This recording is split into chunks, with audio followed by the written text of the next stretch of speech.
అనారోగ్యం, ఉద్యోగం, వ్యాపారం అప్పులతో బాధపడుతున్నారా? వెంటనే జేకేఆర్ గురువు గారికి కాల్ చేసి అపాయింట్మెంట్ తీసుకోండి. Hi viewers, India's largest digital media network Suman టీవీకి స్వాగతం. ప్రస్తుతం మనతో ఉన్నారు motivational speaker and emotional wellness coach హరిత.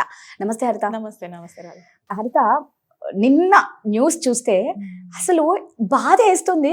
చాలా మందికి అది కామెడీగా ఉంది. ఎందుకు అంటే, ఎంత అందంగా భార్య ఉంటే మాత్రం, ముక్కు ఎంత చక్కగా ఉంటే మాత్రం భర్తకి కొరికి తినేంత రొమాంటిక్ గా ఉంటాడా? దాన్ని రొమాన్స్ అనరు, ఇది పెద్ద వైలెన్స్ లాగే ఉంది. అదే అంటారు చూడండి, అప్పుడప్పుడు ఆ వాడికి పూలని అమ్మాయిని చూపించరా అన్నట్టుంది ఆడి పరిస్థితి. ఘోరంగా ముక్కును కొరికి తినడం ఏంటి, ఆ ఫింగర్స్ ని కొరికి తినడం ఏంటి హరిత? ప్రేమ ఎక్కడికి వెళ్తుంది? ఆవిడ చాలా హ్యాపీగా ఫీల్ అయ్యింది. అబ్బా, మా ఆయన ఎప్పుడు నన్ను పొగుడుతూ ఉంటాడు, నువ్వు అందంగా ఉన్నావు, నీ ముక్కు బాగుంటదని, కొరికి తినాలని ఉంది అనేది కొంతమంది ఏదో అదే ప్రేమతో ఎక్కువ అయిపోయి చెప్తారు. చెప్పినంత మాత్రాన కొరికి తింటారా ఏంటి? ఏంటి అర్థ అసలు ఎందుకు ఇలా అయిపోతున్నారు మనుషులు? మందు తాగితే నువ్వు ముక్కు తింటున్నావా ముక్క తింటున్నావా కూడా తెలియకుండా ఉంటుందా? ఎందుకు ఇలా అంత వర్స్ట్ గా బిహేవ్ చేయడం? ఇందులో రెండు ఎమోషన్స్ ఉన్నాయి రాధా. ఒకటి జాలి దయా గుణం లేకపోవటం. ఓకే, ఆ మనిషి అసలు తను క్యానిబల్ అంట. మనం క్యానిబల్స్ తెలుసు కదా, అంటే మనుషుల్ని కూడా తినే యానిమల్స్, క్రియేచర్స్. మనుషులు కూడా మనుషుల్ని తింటారు కొన్ని జాతుల్లో. వాళ్ళు ఎక్కడుంటారు, ఎక్కడో దీవుల్లో. ఇంకా వాళ్ళకి ఇంకా ఆ మనిషి ఇంకా చనిపోవటమో ఏదో జరిగితే ఇంకా వాళ్ళు తింటామో చేస్తారు, ఇంకే ఫుడ్ లేనప్పుడు. వాళ్ళకి ఎప్పుడు సర్వైవల్ స్కిల్స్ జీరో ఉన్నప్పుడు, నీకు చుట్టూతో ఇంకేమీ లేవు అన్నప్పుడు. వీడి పైశాచిక ఆనందం ఏంటంటే, భార్య ఎనర్జీని తెలుసుకోగలగాలి రాధా. నేను ఆడవాళ్ళనే తప్పంటాను ఇక్కడ. ఎందుకంటే కొంచెం నీకు ఎనర్జీ డిఫరెన్స్ తెలుస్తుంది కదా. పక్కన మనిషి కరెక్ట్ గా చెప్పావు. ఇప్పుడు గోరువెచ్చటి నీళ్ళు పట్టుకున్నావు, గ్లాసులో పట్టుకోగానే కాలంగానే ఇట్లా తీస్తాం, నీకు వెంటనే బొబ్బ రాదుగా. ఆ అమ్మాయికి అతను ఇండికేషన్స్ చాలా ఇచ్చిన తర్వాతనే ఫిజికల్ దాకా వెళ్తారు రాధా. ఏ రిలేషన్షిప్ అయినా. ఈ అమ్మాయి ముక్కుదే నేను అనట్లే, ఏ కేసు అయినా సరే నేను కొట్టి తిట్టే దాకా వెళ్తున్నాడు అని అంటేనే నీకు అక్కడ ఆల్రెడీ ఇండికేషన్స్ చాలా ఫ్లాగ్స్ వెళ్ళిపోయాయి. Red flag, red flag, red flag, red flag, అలా ఎన్ని ఫ్లాగ్స్ తర్వాత వీళ్ళు ఇక్కడ దాకా వస్తుందో తెలుసా? వాళ్ళు ఆల్రెడీ ఇండికేషన్స్ ఇచ్చేస్తారు దట్ వాళ్ళ కంట్రోల్లో లేరు అని. ఆ కంట్రోల్ లేనప్పుడే మనిషిని వీళ్ళు ఏం చేస్తారంటే, కోపింగ్ మెకానిజం గురించి మనం ఒకసారి ఒక వీడియో కూడా మాట్లాడాం. కొన్ని డాగ్స్ కి ఎలక్ట్రిక్ షాక్ ఇచ్చి చెక్ చేశారు. 3 sets చేసేసి ఒక సెట్ కి ఎలక్ట్రిక్ షాక్ ఇవ్వటం, ఒక సెట్ కి ఎలక్ట్రిక్ షాక్ ఇచ్చి తప్పించుకునే మార్గం క్రియేట్ చేయటం, ఇంకో దానికి అసలు ఎలక్ట్రిక్ షాక్ ఇవ్వకపోవటం. ఈ బీసీ ఈజీగా తప్పించుకున్నాయి. తర్వాత నిజంగానే ఏదైనా దారి ఉన్నా కూడా ఏ అనే హెల్ప్లెస్ డాగ్స్ కి అసలు నీకు తప్పించుకునే దారే ఫస్ట్ టైం క్రియేట్ చేయలేదు కాబట్టి అవి ప్యాటర్న్స్ కి అలవాటు పడిపోయి ఇంక నేను తప్పించుకోలేదు. అది నమ్మేసి ఆ బ్రెయిన్ ఏం చేసిందంటే, ఆ పెయిన్ ని భరించడం నేర్చేసుకుని అందులోంచి తప్పించుకోవాలి అని ఎక్స్పెరిమెంట్ చేసి నేను దిగాలి అన్న ధైర్యం కూడా చేయలేవు. ఎలిఫెంట్ కూడా ఉంది చూసావా, మనకి స్టార్టింగ్ లో చెప్తారు. బేబీ ఎలిఫెంట్ కింద ఉన్నప్పుడు దానికి కాళ్ళకి సంకెళ్ళు వేస్తారు. అది ఎంత ట్రై చేసినా ఆ సంకెళ్ళని తెంపుకోలేదన్నమాట. దానికంటే బలమైనది వేస్తారు, ఇంత లావు చైన్స్ వేస్తారు. అది ఎఫర్ట్ పెట్టి పెట్టి పెట్టి పెట్టి 1 సంవత్సరం ట్రై చేస్తుంది, తర్వాత అది వదిలేస్తుంది. నేను ట్రై చేయొచ్చు, నేను ఫ్రీ అవ్వచ్చు, ఇండిపెండెంట్ అవ్వచ్చు అన్న ఆ థాట్ని వదిలేస్తుంది. వదిలేసిన తర్వాత వీళ్ళు ఏం చేస్తారు, ఇప్పుడు ఇది థ్రెషోల్డ్కి రీచ్ అయిపోయింది, ఇంక వెళ్ళదు ఎలిఫెంట్, మనకు బానిస అయిపోయింది అని అనుకున్నప్పుడు వాడు ఏం చేస్తాడు, చిన్న చైన్ వేస్తాడు. చిన్నది సన్న చైను. ఒకసారి ఇలా లాగితే ఎలిఫెంట్ వెళ్ళిపోగలదు, కానీ అది ఇంక ట్రై చేయడం మానేస్తుంది. ఈ ఆడవాళ్ళు ఆడు ముక్కు కొరుకుతాను అని నన్ను జోక్గా అంటున్నాడా, సీరియస్గా అంటున్నాడా? పెళ్ళైన స్టార్టింగ్ లో అన్నాడు నీ ముక్కు బాగుంది, అందంగా ఉంది అన్నది. అప్పుడు కాంప్లిమెంట్ గానే తీసుకో, అప్రిషియేట్ చేస్తున్నాడు, ఎంజాయ్ చేయి, లైఫ్ కానివ్వండి ముందుకి. కానీ వాడు పదే పదే పదే అదే పాయింట్ చేస్తున్నాడు. చుట్టుపక్కలకి వెళ్ళిన వాళ్ళు అదే అంటున్నారు. వాళ్ళలో జెల్సీ పెరుగుతోంది. వాళ్ళలో జెల్సీ వస్తుంటే నేను ఇంత అందంగా లేనే, అరే నీకు ఇంత అందమైన పెళ్ళం దొరికిందిరా అని అందరూ అంటున్నారేమో.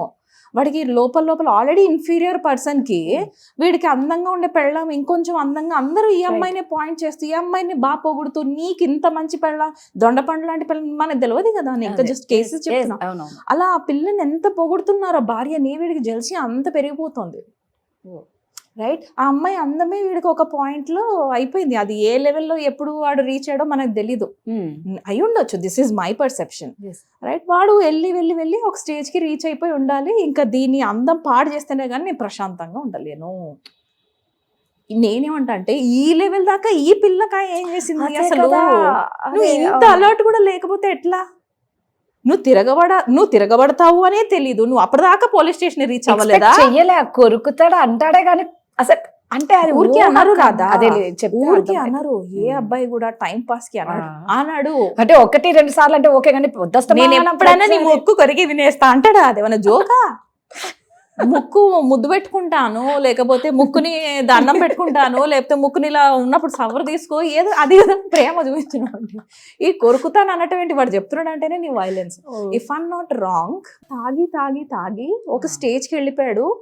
వాడికి ప్యాటర్న్స్ తెలియట్లా. అది పాజిటివ్ ఏంటి, నెగిటివ్ ఏంటి, నేను ఎక్కడ కంట్రోల్ చేసుకోవాలి, ఎక్కడ నేను వెళ్ళొచ్చు ముందుకి అని కూడా తెలియట్లా. ఇంకోటి మనకి లాలో కూడా స్ట్రిక్ట్ రూల్స్ లేవు రాదా? లేవు అసలు ఇది లేవు. చేసిన ఓ 2-3 నెలల నుండి బయటకు వస్తాను అంతే. అన్నది స్మాల్ పనిష్మెంట్ అవును. కాబట్టి వాళ్ళు కుచిపి చెల్లేగా అంతే. అన్నది కూడా ఎక్కువైపోతుంది అబ్బాయిలకి కానీ అమ్మాయిలకి కానీ. అమ్మాయిలు కూడా ఏం తక్కువ లేరమ్మా ఇప్పుడు, అవును. రైట్? సో లా కూడా ఇంకొంచెం మనుషులు పెరిగిపోతున్నాం కదా. ఇప్పుడు మా నాన్న పుట్టినప్పుడు మా నాన్నకి ఒక్కొక్కసారి డిఫరెంట్ గా కనబడేది సీన్, నాకు డిఫరెంట్ గా కనబడేది. ఎవ్రీ టైం ఆర్గ్యుమెంట్ కాదు కానీ నాకు చిన్నగా కనిపించేది, డాడీకి పెద్దగా కనిపించేది. కొన్ని మా డాడీకి చిన్నగా కనిపించేది, నాకు పెద్దగా కనిపించేది. ఏంటి డిఫరెన్స్ అని చూస్తే మా నాన్న పుట్టినప్పుడు 370 crores మాత్రమే ఉంది పాపులేషన్ వరల్డ్. మనం పుట్టే టైం కల్లా అది 500 crores వెళ్ళింది. ఇప్పుడు 500 ఏంది, ఇంకా 600 crores. ఇప్పుడు ఎంత రాదా? 830 crores కి వెళ్తోంది. నువ్వు పాపులేషన్ పెరుగుతోంది, నీకు ఉన్న ప్లేస్ తగ్గిపోతుంది, పాజిటివ్ మైండ్ సెట్ రావట్లేదు. మనం యానిమల్స్ పైన, ఫుడ్ పైన తింటేనే కానీ బతకలేని స్టేజ్ కి మనిషి వెళ్ళిపోయాడు. అవును. నీ బటర్ కట్ చేస్తూ నేను చూస్తాను కదా, పన్నీర్ ఎంత ఈజీగా కట్ చేస్తున్నారో అంత నిజంగా ఈజీగా అబ్బా. ఇక్కడ మేక తలకాయలు ఇవి కూడా దారుణం. ఇలా ఇలా ఇలా ఇలా హాయిగా కోసేస్తున్నారు. చాలా నువ్వు వైలెన్స్ ఆ రేంజ్ కి పెరిగిపోయినప్పుడు ఆ ముక్కు ప్లేస్ లో ఇంకేదన్నా వచ్చేసేయచ్చు, నో ప్రాబ్లం. ఇప్పుడు ఎందుకు చాప్ చేసేస్తున్నారు? ఆ చేతికి ఆ చాపు నిజంగా. చాపు ఆ. చాపు చాపు వాడు ఎన్ని మటన్ కట్ చేస్తున్నాడు, లేకపోతే ఎంత మటన్ అని వాళ్ళని వాళ్ళకి ఆ కటింగ్ ఆల్రెడీ ఉంది హ్యాబిట్ లో. సో వాళ్ళకి అంత పెద్ద అనిపించట్లేదు. అదో ఖచ్చితంగా జైసా వృత్తి వైసా దృష్టి అంటారు. నీ వృత్తి ఏంటి? చెప్పులు కుట్టేవాడికి ఫస్ట్ నీ చెప్పులే స్కాన్ చేస్తాడు కదా, అంతే. నువ్వు అని చూసి నేను జడ్జ్ చేస్తాడు. ఓహో ఈ అమ్మాయి లోకల్ కొనిందా, ఈ అమ్మాయి బాటా కొనిందా, నీ జడ్జిమెంట్ ని బట్టి వాడు నీతో మాట్లాడతాడు, ఇచ్చే అంతే. రెస్పెక్ట్. Yes. మరి వీళ్ళ వృత్తి ఏంటి? నువ్వు త్రూ అవుట్ ద డే, ఇప్పుడు నువ్వు షాప్ కీపర్ అనుకో, నీ ఆలోచన విధానం వేరుంటది. నువ్వు హ్యాండ్ బ్యాగ్ సెల్లింగ్ అనుకో, నీ లెదర్ వేసుకుందా, నీది బ్రాండెడా కాదని వాడు చూసేది ఒకలా ఉంటుంది. చీరలు అమ్మేవాళ్ళు అనుకో, ఇది నేత చీర, సిల్క్ చీరనా, ఇది రోడ్ మీద దొరికే చిన్న వాళ్ళు ఈజీగా జడ్జ్ చేస్తారు. మరి నీ వృత్తి ఏంటి? వాడు ఉండేదే పొద్దున్న సాయంత్రం దాకా బెల్ట్ షాప్స్ లో అనుకుందాం. వాడు ఆబ్వియస్లీ అది మందు అంటే గుడ్ అని అనుకుంటాడు కదా, లేకపోతే అంతే. బెల్ట్ షాప్ దాకా ఎందుకు వెళ్తాడు? వాళ్ళకి ఏమవుతుందంటే కర్మ డబల్ డబల్ డబల్ త్రిబుల్ స్లోగా యాడ్ అవుతూ వెళ్తుంటుంది.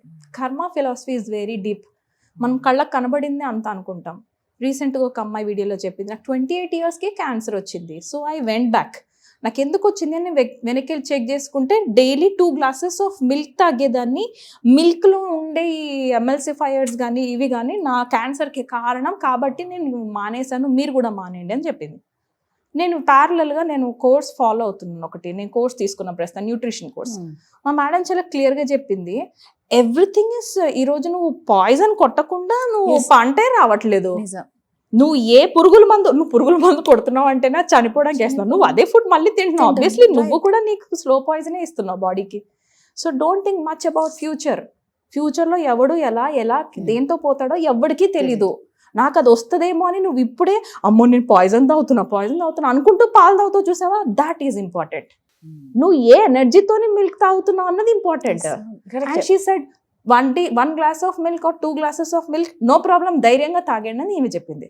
She is a nutritionist and she has 25+ experience years plus. నేను ఆబ్వియస్లీ ఈమె మాటనే వింటాను, రైట్? ఎందుకు నేను చెప్తున్నా, దిస్ ఈజ్ మై చాయిస్. అలా అనుకుంటే అలాగా అంటే మామూలుగా అందరికీ రావాలి. నేను అంటుంది అదే, తను పడ్డ బాధలో నుంచి తను ఆ సొల్యూషన్ వెతుక్కుంది, తను నలుగురికి చెప్తుంది. అలాంటి మంచిదే. బాధలు పడ్డ వాళ్ళు ఆమె దగ్గరికి వెళ్తారు, రైట్? ఈవిడ చెప్పింది నాకు కరెక్ట్ అనిపిస్తుంది కాబట్టి నేను ఈవిడ అంతే. చూస్ చేసుకున్నా, నేను ఇది ఫాలో అవుతున్నాను. అలా లైఫ్ లో మనం ముందుకు వెళ్ళాలంటే ఇప్పుడు ఇంత అమ్మాయి కనీసం ముక్కు కొరుకుతున్నాడు అంటే ఎన్ని రెడ్ ఫ్లాగ్స్, ఎంతమంది ఎన్ని ఇండికేషన్స్ వచ్చి ఉంటాయి. నువ్వు ఏ parties కి వెళ్తుంటే నీ మొగుడిని చులకనగా చూస్తుంటే కూడా ఈమె నెగ్లెక్ట్ చేసుకుంటూ ముందుకు వెళ్ళుండొచ్చు. మనం ఎప్పుడు ఒక షూస్ నుంచి చూసి మాట్లాడొద్దు. అవతల వైపు కూడా చాలా నెగ్లెక్షన్ ఉంటుంది, ఎలాంటి ఎఫర్ట్ పెట్టు ఉండకపోవచ్చు. రైట్, నేను అలానే ఒక్కరి సైడ్ తీసుకోవట్లేదు. బోత్ సైడ్స్ ఎప్పుడు కూడా రెండు వైపులా ఉంటాయి రాదా. We don't know. ముక్కు కొరకడం అనేది చాలా దారుణం కదా హరిత. yes. అది too much చాలా అది. మందికి కామెడీగా ఉంది కానీ అది too కామెంట్స్ much. లో చూస్తే, కానీ అది నిజంగా అది చాలా సెన్సిటివ్ మ్యాటర్. మనకి తెలీదు, వెనక్కి వెళ్ళి గ్రౌండ్ చెకింగ్ చేస్తే వాడికి ఏం ట్రిగ్గర్ అయ్యి ఇంతవరకు వచ్చాడన్న తెలీదు. యాక్షన్ లోకి వచ్చాడు. ఇప్పుడు మర్డర్ చేసిన వాడు స్ట్రైట్ తీసుకెళ్ళిపోయి వాడిని వేసేస్తారు. బ్యాక్గ్రౌండ్ చెకింగ్ చేస్తే వాడికి ఆల్రెడీ ట్రామా ఉండుంటది. వాడికి ఇక్కడ ఇదే అమ్మాయి చిన్నప్పుడు వాళ్ళ అమ్మ కొడుతూ సపోజ్ అని ఒక మాట అనింది. ఈ అమ్మాయి భార్య ఆ ఒక్క వర్డ్ యూజ్ చేయగానే వాడు అమ్మని ఏదైతే చేయాలనుకుని ఇక్కడ ఈ భార్యని చేసేస్తాడు. ఎందుకంటే అక్కడ పవర్లెస్ ఉన్నాడు, ఇక్కడ పవర్ వచ్చింది వీడికి. Right, we don't know. మన అందరం ట్రామా హబ్లమే. ప్రతి ఒక్కరి పాస్ట్ లోనే ఏదో ఒకటి ఉంటుంది. ఎందుకు చైనాలో కూడా ఇలాంటి కేసు ఒక 9 years బ్యాక్ జరిగింది. ఆవిడ వర్క్ చేస్తూ మార్నింగ్ టు ఈవినింగ్ దాకా అవర్స్ ఎక్కువైపోయి ఇంకా పనిలో పడిపోయి హస్బెండ్ కి జస్ట్ ఇన్ఫార్మ్ చేయడం మర్చిపోయింది, నేను ఇట్లా లేట్గా వస్తాను అని. ఈ హస్బెండ్ రిపీటెడ్ గా కాల్స్ చేశాడు, అమ్మాయి ఎత్తలేదు. వీడు అనుకున్నాడు నన్ను ఇగ్నోర్ చేస్తోంది, కావాలనే నా కాల్స్ ఎత్తలేదు అని. వీడు స్ట్రైట్గా వచ్చేసాడు అమ్మాయి ఆఫీస్కి. పాపం అమ్మాయి పని చేస్తోంది పాపం, అయినా కానీ అమ్మాయిని పట్టుకుని ముక్కు కొరికేశాడు. This is a case already happened. Right, మనం చెప్పలేము అలా.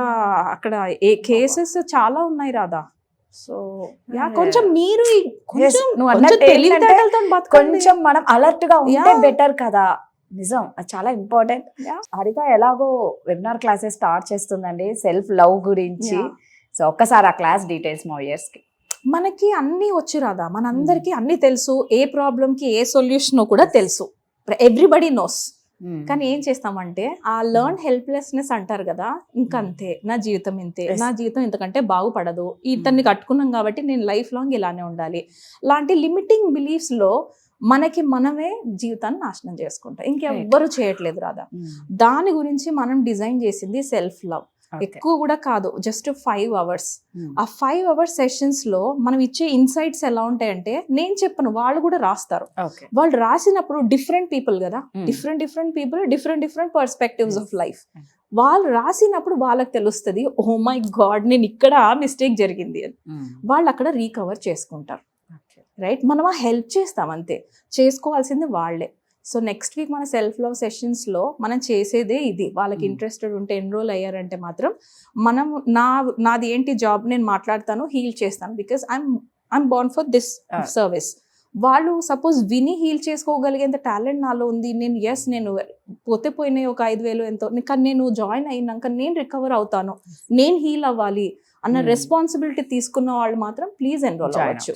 సో మీకు ఏ మాత్రం డౌట్స్ ఉన్నా, ఇంట్రెస్ట్ ఉన్నా కింద స్క్రోల్ అవుతున్న నెంబర్కి కాంటాక్ట్ అవ్వండి. Thank you so much Radha.